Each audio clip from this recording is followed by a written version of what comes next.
Boa noite. Eu falei mais cedo que os governos executores do Plano Real foram os governos do presidente Fernando Henrique Cardoso. Bem, na realidade, eles foram também os governos do presidente Fernando Henrique Cardoso, mas o Plano Real começou a ser executado no governo do presidente Itamar Franco, certo? É que o Fernando Henrique Cardoso foi o ministro da Economia do Itamar Franco e, portanto, ele é muito associado ao plano, certo? E logo depois ele se torna presidente da República. Só para esclarecer esse pequeno ponto. Bem, como eu prometi para vocês, eu vou apresentá-los ao instrumento de medição das nossas relações internacionais econômicas. Esse instrumento chama-se balanço de pagamentos. E eu fiz aqui um exemplo hipotético, certo? Como se esse aqui fosse o balanço de pagamentos do ano de 2019 e eu estou colocando a unidade como sendo bilhões de dólares. Por que dólares? Dólares porque o dólar é a moeda que é aceita universalmente em transações econômicas, em empréstimos bancários, em pagamentos de juros e etc. no mundo inteiro. Universalmente no mundo inteiro soa redundante, mas é isso daí. Então, não é que não haja, por exemplo, transações em euro, não é que não haja transações já na moeda chinesa, que é o yuan, ou na moeda russa, que é o rublo, mas o dólar permanece sendo a divisa internacional mais importante. Guardem esse nome, divisa internacional. Divisa internacional já foi prioritariamente o ouro. Hoje em dia, nós vivemos no que se chama de padrão dólar. Padrão dólar flexível. São coisas que a gente vai tocar mais adiante, mas por enquanto retenham isso. Quando eu falar em divisas, eu estou falando de ouro, dependendo da época, mas se for na atualidade eu estou falando de dólar. Bom, eu coloquei bilhões de dólares aqui para facilitar a nossa vida, mas se você for procurar o balanço de pagamentos de algum ano concreto lá no Banco Central, no site do Banco Central, que é onde ele se disponibiliza esse tipo de informação, a unidade que você vai encontrar normalmente é milhões de dólares, certo? Então vamos começar aqui. O balanço de pagamentos ele tem três contas principais ou três balanças principais. A primeira é a balança de transações correntes. A balança de transações correntes ela abriga a balança comercial que mede as exportações e as importações. Ela abriga também a balança de serviços que mede juros, quer dizer, pagamentos e recebimentos de juros, lucros, dividendos, fretes, royalties e turismo. Existem outras contas, certo? Outras que são subcontas dessas que eu estou mostrando a vocês, mas para efeito de simplificação, eu não as coloquei aqui. Outra coisa importante de se reter e de se lembrar é que todos esses valores aqui são valores de saldo, ok? São valores de saldo, são saldos. Então, a exceção aqui de exportações e importações, ok? Porque aqui, nesse ano hipotético, eu coloquei que nós exportamos o equivalente a 5 bilhões de dólares e que importamos o equivalente a 7 bilhões de dólares. Portanto, o saldo fica menos 2 bilhões de dólares, certo? É isso o que acontece. Mas fora essas duas primeiras continhas, tudo é saldo, ou seja, é tudo aquilo, toda aquela quantidade de dólar que entrou menos a quantidade de dólar que saiu, ok? Vale para juro, lucro, dividendo e tudo mais. A balança de transações correntes contém também a balança de transferências unilaterais, doações que ocorrem normalmente quando o país sofre uma catástrofe natural, alguma coisa, e recebe doações para poder se reerguer de outros países, ou remessas de migrantes. Por exemplo, imagine que você vai trabalhar nos Estados Unidos e que parte do seu rendimento você vai enviar para a sua família, para ajudar a sua família, né? Isso é a remessa de migrante. Outra situação que é interessante saber é que todo dólar ou toda divisa que entra no Brasil, ela vai imediatamente ficar no poder do Banco Central, certo? Então, se por exemplo você é um exportador de soja, você é um exportador de soja, é lógico que ao ser um exportador você vai receber em dólares. No entanto, esses dólares, assim que eles chegam na fronteira com o Brasil, o Banco Central guarda, certo? Em seus cofres e lhe entrega o equivalente em reais à quantidade de dólares que você recebeu. É por isso que, para alguns exportadores, é interessante, inclusive, que o dólar esteja valorizado e que o real esteja desvalorizado em alguns momentos, certo? Porque eles recebem o equivalente do dólar em real. Continuando, temos também a conta de capital e financeiro, certo? Que mede o investimento direto estrangeiro, os empréstimos que nós obtemos e que nós concedemos, os financiamentos, aplicações em carteira e movimento de capitais compensatórios, que são aquele dinheiro que a gente ou pede emprestado ou empresta ao FMI, ao BID, ao BIRD, enfim. Importante também relembrar que isso são, como é que eu posso dizer, são valores de saldo, certo? É tudo que entrou menos tudo que saiu, ok? Então aqui eu montei uma situação hipotética, se vocês quiserem vocês podem dar um pause para dar uma analisada, mas esse não é o mais importante agora, certo? Depois eu vou, a partir de exemplos da realidade, de fatos concretos históricos, eu vou voltar nesse meu exemplo hipotético para mostrar para vocês como ele faz sentido, certo?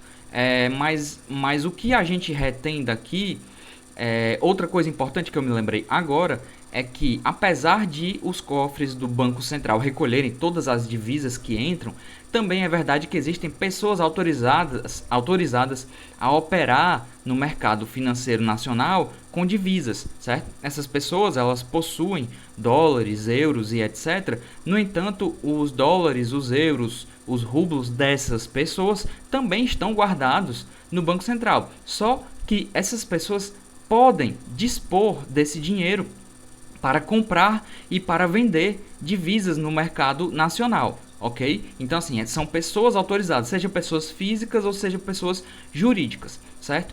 São pessoas autorizadas e aí tem todo um protocolo especial que não cabe mencionar aqui.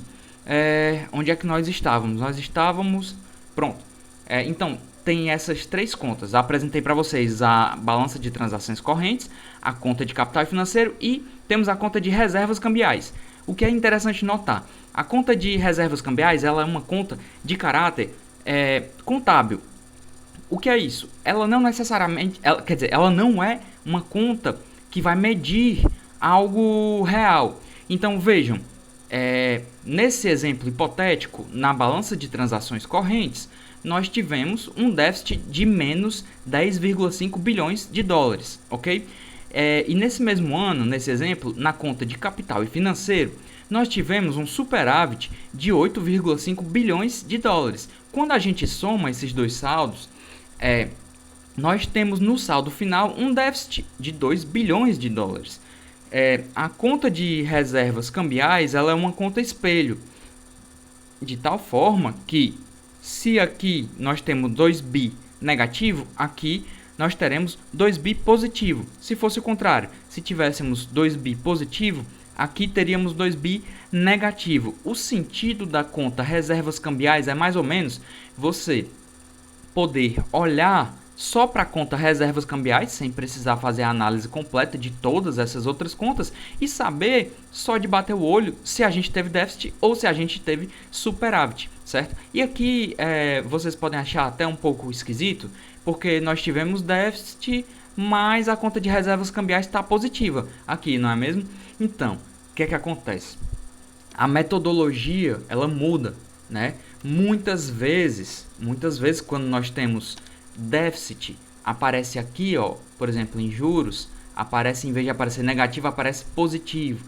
É uma situação delicada e complicada porque o Banco Central, ele mesmo vai mudando a metodologia a depender do ano, ou existem várias metodologias diferentes. Eu prefiro essa, certo? Eu prefiro essa que diz que realmente, se no saldo de juros, o tanto que a gente recebeu e o tanto que a gente pagou deu negativo, então que se coloque negativo, porque confunde menos a cabeça de quem está analisando, ok?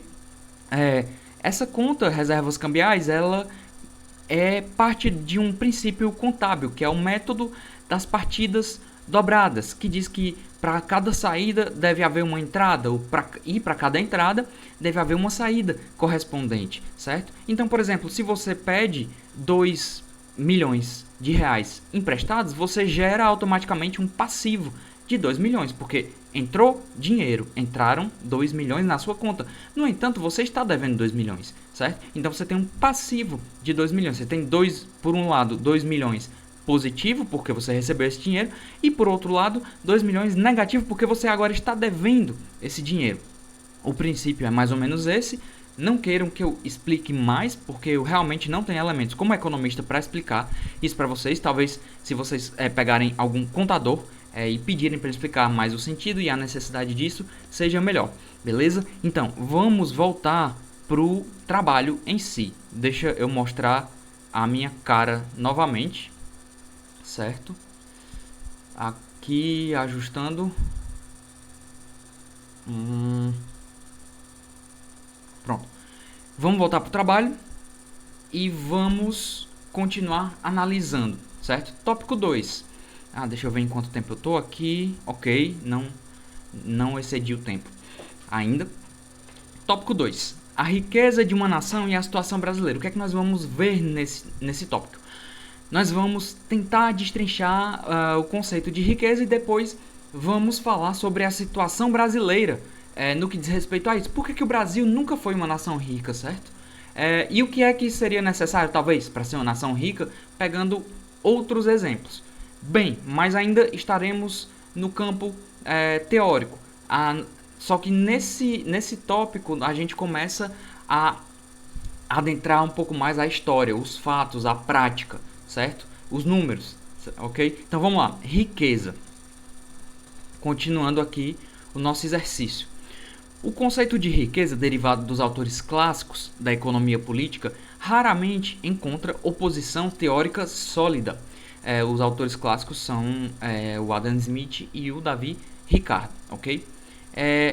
Em superação aos mitos mercantilistas e metalistas, segundo os quais a origem da riqueza das nações seria o contínuo superávit da balança comercial, em grosso modo falando, exportar mais do que importar, ou seja, acumular ouro, porque a divisa naquele momento era o ouro.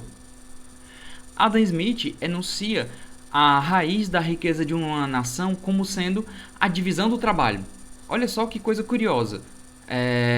Teoricamente, passa de ter ouro a você conseguir dividir o trabalho, certo? Então, em um momento ter ouro é sinal de ser rico, no outro momento você só é rico se você conseguiu dividir o trabalho. E aí a gente vai analisar aqui as consequências da divisão do trabalho. Vamos lá. Para Smith, essa causa, a causa do aumento da capacidade produtiva do trabalho, essa causa pode ser encontrada na divisão do trabalho, ou seja, na redução progressiva do número das diversas operações produtivas levadas a cabo por um único trabalhador ao longo de um processo que apresenta como extremos uma situação na qual cada trabalhador realiza todas as operações produtivas necessárias a seu sustento, e esse é o método das corporações de ofício, e, por outro lado, uma situação na qual cada trabalhador realiza apenas uma dessas operações, que é o método da manufatura plenamente desenvolvida. Quanto mais ligada e confinada à atividade humana, a operações determinadas e particulares, tanto mais fácil a invenção de todas as máquinas que ensejam ao trabalho uma maior produção com igual quantidade de tempo utilizado. Qual é a questão fundamental aqui para Adam Smith? A questão fundamental é produzir mais em menos tempo, certo? E esse método das corporações de ofício, que é um método em que, por exemplo, existe uma corporação de ofício especializada na produção de abajures. Se essa corporação de ofício é especializada na produção de abajures, então cada um dos seus funcionários saberá todo o processo produtivo do início ao fim. Então ele vai saber forjar o aço que vai servir para acoplar toda a estrutura de um abajur, ele vai saber fazer a lâmpada, ele vai saber acoplar a lâmpada, ele vai saber fazer tudo, certo? Isso é um trabalhador, intelectualmente falando, muito mais completo, certo? Muito mais preparado em diversos aspectos produtivos e econômicos. Por outro lado, esse método ele não é tão eficiente do ponto de vista produtivo como é o método da manufatura plenamente desenvolvida, porque na manufatura ele, em vez de cada trabalhador ter ciência e saber como fazer todas as etapas do processo produtivo, cada trabalhador agora estará confinado a uma única etapa do processo produtivo, de maneira que o tempo que esse trabalhador vai passar no seu labor será confinado a uma única etapa do processo produtivo. Ora, isso faz com que se produzam mais abajures em menos tempo.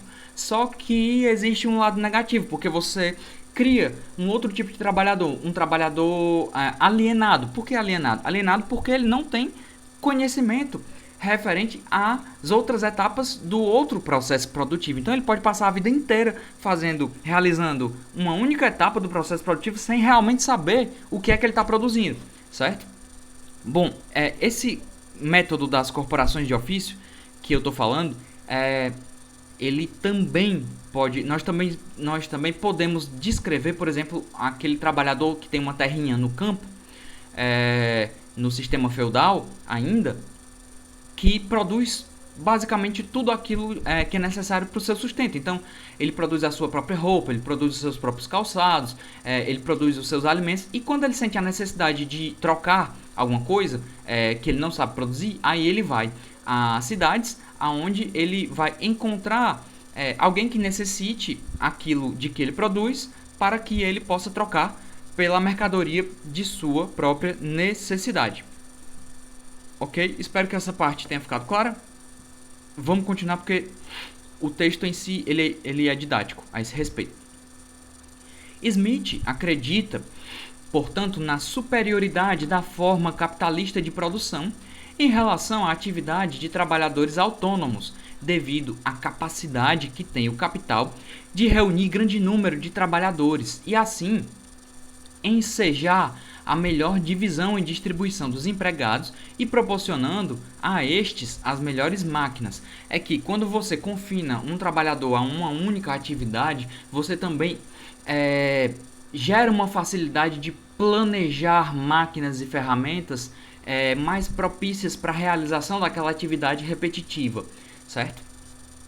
Vamos lá, continuar. A investigação de Smith e Ricardo consiste na busca pelo elemento gerador da riqueza das nações. Sua busca pelos mecanismos que favorecem o aumento da produção de valores de uso dentro de uma sociedade regulada pelo valor de troca os instiga a dar os primeiros passos para o desenvolvimento do conceito de valor, mais tarde desenvolvido por Marx. Aqui eu preciso dizer que eu cometi uma espécie de gafe, porque eu dou a entender que só existe um conceito de valor que nasceu com os clássicos e que foi desenvolvido pelo Marx. Na realidade, não é bem assim. O conceito de valor do Marx parte dos clássicos, mas existem outros conceitos de valor em diversas escolas do pensamento econômico que diferem desse conceito de valor do Marx e que também tem suas raízes nos clássicos, ok? E eu preciso alertá-los para o fato de que quando eu falo em valor de uso, eu estou falando de mercadoria. Então, uma caneta ou um pincel é um valor de uso, um computador é um valor de uso, um abajur é um valor de uso. Então, é uma mercadoria que tem uma utilidade qualquer, ok? Isso é um valor de uso. E quando eu falo em valor de troca, eu estou falando daquilo em dinheiro que se paga em troca daquele valor de uso, ok? Só para explicar.